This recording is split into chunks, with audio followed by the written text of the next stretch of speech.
Europe, 1944. The skies above a war-torn continent roared with thunder, not from storms, but from engines. Allied bombers streaked toward the heart of Nazi Germany, and among them flew a new predator, the P-51 Mustang. When captured German scientists examined its mysterious drop tanks, they uncovered an engineering secret that defied their calculations, one that explained how it reached Berlin and back. Before we begin, subscribe to honor the untold stories of history, because what they found changed the air war forever. Europe in the 1930s was a continent in uneasy recovery. The fields of Flanders had grown quiet, but beneath the soil still lay twisted metal and unhealed memory. The Great War had ended, but the peace it promised felt fragile, as though the air itself was holding its breath. Germany, shackled by Versailles, smoldered with resentment. The humiliated nation turned inward, rebuilding in shadows. Factories, once silent now, whispered with rearmament. Young men drilled in secret fields. Engineers tinkered under watchful eyes, their experiments masked as industry. Across the Channel, Britain looked on uneasily, caught between pacifism and preparedness. Its skies had once carried biplanes and barnstormers, fragile birds of canvas and wire. But something new was stirring. Designers like R.J. Mitchell envisioned aircraft of speed and grace, capable of piercing the clouds like arrows. Across the Atlantic, the United States clung to neutrality. Its pilots trained in dusty fields of Texas and California, chasing contrails that promised adventure, not yet war. The idea of crossing the Atlantic to fight again felt unthinkable. In towns and villages, the rhythm of ordinary life continued. Radios crackled with swing music, newspapers debated politics, and children played in streets soon to be reduced to rubble. In Germany, propaganda posters declared a reborn nation. Factories rolled out tanks beneath the cover of civilian work. Scientists who once studied physics for progress now served ideology. The world pretended to believe in peace, but the air was heavy with inevitability. Across Europe, the lessons of 1918 were fading, replaced by pride and fear. Borders bristled, treaties strained. Even the skies felt charged, as though destiny itself waited for ignition. Far away in America, the seeds of innovation were already being planted. At North American Aviation, engineers explored radical designs for future aircraft, faster, lighter, with unprecedented range. Names like Edgar Schmidt emerged, men whose obsession with flight bordered on obsession. None could imagine that within a decade, their machines would decide the fate of nations. The decade closed with an uneasy calm. The sun set over Europe, casting long shadows over nations preparing for something they could no longer avoid. In the skies above, the contrails of peace slowly faded, replaced by the faint echo of engines yet to roar. And as the world stood on the edge of war once again, one question lingered in the minds of those who would soon take to the air. Could the skies ever belong to the Allies again? September 1st, 1939. German tanks crossed into Poland, and with that single act, the fragile illusion of peace shattered. Within weeks, Europe was at war again. Hitler's armies moved with terrifying precision, a new kind of warfare unleashed upon the world. Blitzkrieg, lightning war. Armored columns sliced through borders, bombers darkened the skies, and entire nations fell before they could even react. France collapsed in a matter of weeks. London endured nightly bombardment as the Luftwaffe pounded the city into rubble. The Battle of Britain raged overhead, where Spitfires and Hurricanes fought to keep the skies alive. For every British victory, the cost was steep, measured in smoke and sacrifice. The Luftwaffe seemed unstoppable, its pilots veterans, its aircraft advanced, its morale unshakable. Across the Atlantic, the United States hesitated. Still recovering from the Great Depression, America debated isolationism versus intervention. Yet as newsreels showed Europe aflame, the pressure mounted. Then came December 7, 1941, Pearl Harbor, the attack that changed everything. Overnight, America's hesitation turned into rage. Factories shifted from producing cars to bombers, from tractors to tanks. In the rush to prepare, a challenge emerged. The U.S. Army Air Forces needed a fighter that could accompany bombers deep into enemy territory, farther than any had gone before. Engineers at North American Aviation were given the task. The project was ambitious, bordering on impossible. Create a high-speed, long-range fighter in record time. Designers worked without rest. The prototype, designated the NA-73X, took shape in less than 4 months. Its lines were sleek, its wings sharp, its promise undeniable. It would soon be called the P-51 Mustang. But early versions lacked the endurance needed to escort bombers to Berlin and back. Fuel, the lifeblood of war, became the defining problem. The distances were vast, the risks enormous. Every mile into Germany meant another chance of death. Bombers could reach targets deep in Europe, but many never returned. For airmen, the sky became both battlefield and graveyard. Then, in laboratories filled with blueprints and desperation, an idea surfaced. External fuel tanks, lightweight, aerodynamic, and disposable. But how to build them strong enough to survive flight, yet light enough to carry more fuel? Engineers tested wood, aluminum, even glass composites. None offered the balance needed. Until chemistry found its moment, a mixture of cellulose fiber and resin, forming a material that was neither fully metal nor paper. It was fragile, yet functional. Still, questions persisted. Could such a tank withstand freezing altitudes, turbulent air, and combat fire? And more importantly, could it truly change the course of the air war? Could these strange new tanks really turn the tide of war?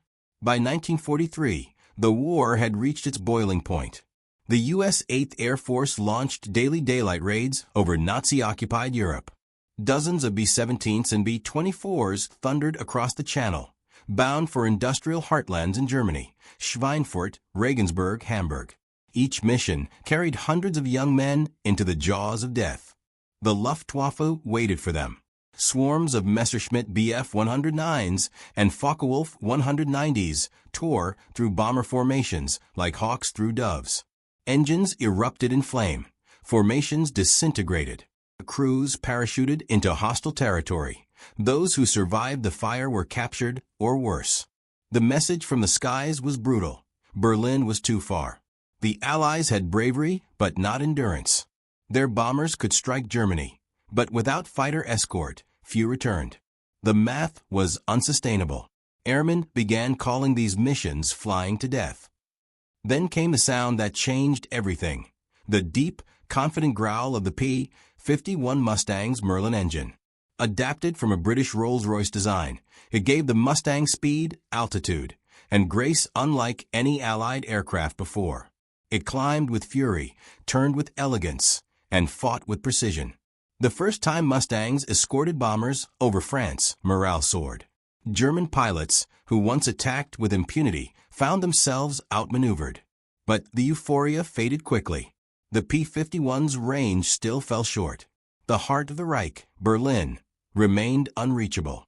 Pilots faced an impossible choice: turn back or die trying. Many chose the latter.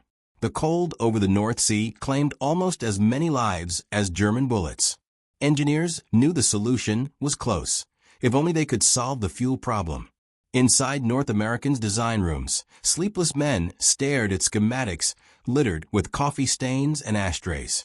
Every extra gallon of fuel meant another chance at survival. The experimental drop tanks were tested. Some leaked, some burst mid-flight, some froze solid at altitude. But the engineers persisted. Meanwhile, the bombers kept flying and dying. On every mission, commanders asked the same question: how much longer can we endure this? The answer depended not on generals or pilots, but on scientists and engineers fighting a quieter war, one fought with pencils, prototypes, and imagination. And as 1943 drew to a close, one untested design waited in the wings, a strange, lightweight fuel tank that might just break the impossible barrier. But could such a fragile idea survive the fire of war? Late 1943. The losses were unsustainable. Entire bomber groups vanished from radar. Morale plummeted. If the Allies couldn't protect their bombers all the way to Berlin, the air war, and perhaps the war itself, could be lost. In California and Ohio, Engineers worked frantically. Traditional aluminum tanks were too heavy, too expensive, and required materials already scarce from other fronts. A breakthrough came from an unexpected direction: chemistry. The General Motors Division of the 8th Air Force Material Command proposed something radical: tanks made of paper. Technically, not paper in the ordinary sense, but laminated cellulose treated with phenolic resin, hardened with heat, and coated with wax to resist moisture. Each layer added strength, without significant weight. Once emptied, the tanks could be discarded midair, reducing drag. The concept was revolutionary, cheap, efficient, and light. Pilots were skeptical. Could paper survive the cold vacuum of high altitude? Would it disintegrate or ignite under enemy fire? But desperation breeds innovation. Tests began at Wright Field. The result stunned even the engineers. The new drop tanks held pressure, resisted freezing, and functioned perfectly through the entire range of flight. The first P-51 Mustangs equipped with these disposable tanks took off from bases in England in early 1944. For the first time, Allied fighters could accompany bombers all the way to Berlin and back. When German radar operators first spotted them, confusion reigned. Fighters that should have turned back near the Rhine kept advancing deeper into German airspace. Their arrival above Berlin was met with disbelief. In the aftermath, German recovery teams found strange debris littering the countryside. Lightweight shells, seemingly made of paper, fallen from the sky.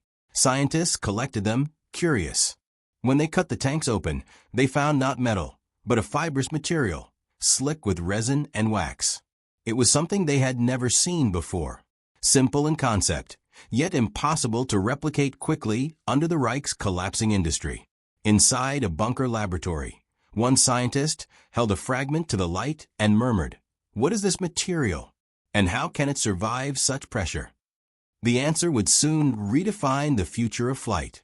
March 1944. The bombs over Berlin fell like thunder. For civilians below, the world turned into an inferno. Sirens screamed, walls crumbled, and the night sky glowed red. The Luftwaffe scrambled in chaos. Their dominance had evaporated. Their pilots were outnumbered, outgunned, and exhausted. High above, P-51 Mustangs carved through the darkness, their long-range tanks glistening beneath the moonlight. The innovation that began as an experiment now gave the Allies command of the skies. Every bomber that reached Berlin carried the proof. The Mustang could go the distance. In underground laboratories, German scientists pored over the recovered tanks. They dissected the strange material, a mix of cellulose, resin, and wax, resistant to water, remarkably light, and cheap to produce. The chemistry was elegant in its simplicity. The realization was devastating. The Allies had solved their resource problem using materials the Reich had overlooked. But for every technological breakthrough, the human cost grew unbearable. Airmen watched their friends vanish midair. Civilians hid in basements that became tombs. Pilots who returned alive often did so hollow-eyed, carrying ghosts. As Berlin burned, Hitler raged against what he called impossible machines. Yet his own scientists could not deny the truth. The Allies had built endurance into flight itself. The Mustang's reach had changed the mathematics of war. Still, beneath the triumph ran a deeper fear. If the Allies could reach Berlin, what would they do next? Would this new dominance bring peace, or pave the way for total destruction? In command rooms lit by flickering lamps, German officers whispered of retaliation, of new weapons, of vengeance from the sky. But behind those words, despair was growing. The air war had turned. And now, for the Reich, there was no turning back. If the Allies could reach Berlin, where would they strike next? As Europe lay in ruins, a quiet determination filled Allied hangars. The war was far from over, but for the first time, victory felt possible. The Mustang's extended range gave the Allies the edge they had long sought: endurance. Each mission now stretched deep into Axis territory, protected by escorts that could fight all the way home. In muddy airfields from England to Italy, mechanics worked around the clock. They swapped bullet-riddled tanks, patched wings, refueled engines. Ground crews braved frostbite and exhaustion. They understood that every drop tank attached to a Mustang meant another bomber crew might live to see morning. In laboratories, engineers refined their invention. The cellulose fiber tanks were streamlined, coated smoother, hardened better against weather. Factories across America churned them out by the thousands. The cost per unit? Less than $15. For something that could change the course of a mission, it was priceless. By the spring of 1944, P-51 Mustangs escorted bombers over Berlin, Leipzig, and Munich. The Luftwaffe began to crumble. Allied pilots returned with fewer losses. Hope spread through air bases like wildfire. For once, airmen believed, we can win this. But war has no mercy. For every pilot who celebrated survival, another failed to return. Families waited by radios that never brought good news. The toll was relentless. And still, the missions continued. As June approached, whispers of something enormous filled the barracks. A massive operation across the channel. D-Day. The Mustang would be crucial, clearing the skies above the invasion. The paper tanks, once doubted, mocked, even feared, had become silent heroes. Yet, even as victory drew closer, one question remained. Would the end of the war finally bring peace, or only a new kind of destruction? June 6, 1944. The invasion of Normandy began. While soldiers waded through surf and gunfire, the skies thundered with the might of Allied air power. P-51 Mustangs, their bellies heavy with drop tanks, screamed over the beaches, strafing enemy defenses, cutting off reinforcements, and protecting bombers overhead. Every minute of air superiority bought another chance for men below to survive. The disposable tanks, lightweight miracles of chemistry, allowed fighters to patrol longer, strike deeper, and keep the skies clear over Normandy. In Berlin, German scientists worked feverishly to duplicate the Allied design. Their makeshift prototypes failed under pressure. Resources were gone, factories bombed, and supply lines shattered. The miracle material remained out of reach. By late 1944, the Luftwaffe was collapsing. Its pilots were now teenagers, its fuel reserves nearly empty. The Mustang had become a symbol of inevitability, of a war slowly, painfully turning against its creators. Yet the Allied pilots who flew those final missions knew victory came with unbearable weight. Each sortie meant death for someone, enemy or ally. When they jettisoned their paper tanks over occupied territory, they left behind silent markers of endurance, falling through the smoke like leaves from a burning forest. In the ruins of German research facilities, engineers realized what the tanks truly represented. They weren't just tools, they were proof that adaptability had won the skies. But as Allied troops pushed toward Berlin, one question burned in every soldier's mind. When the guns finally fall silent, what price will victory demand? May 1945. The war in Europe ended at last. Bells rang from shattered cathedrals. Soldiers wept openly in the streets. The nightmare was over, but the world it left behind was forever changed. For the pilots of the Mustang, victory came with ghosts. They had flown through hell and returned, but not everyone made it home. Each empty seat in a briefing room was a wound that would never heal.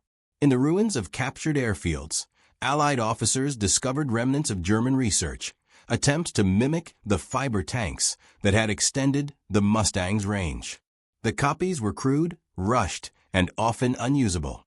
The irony was cruel.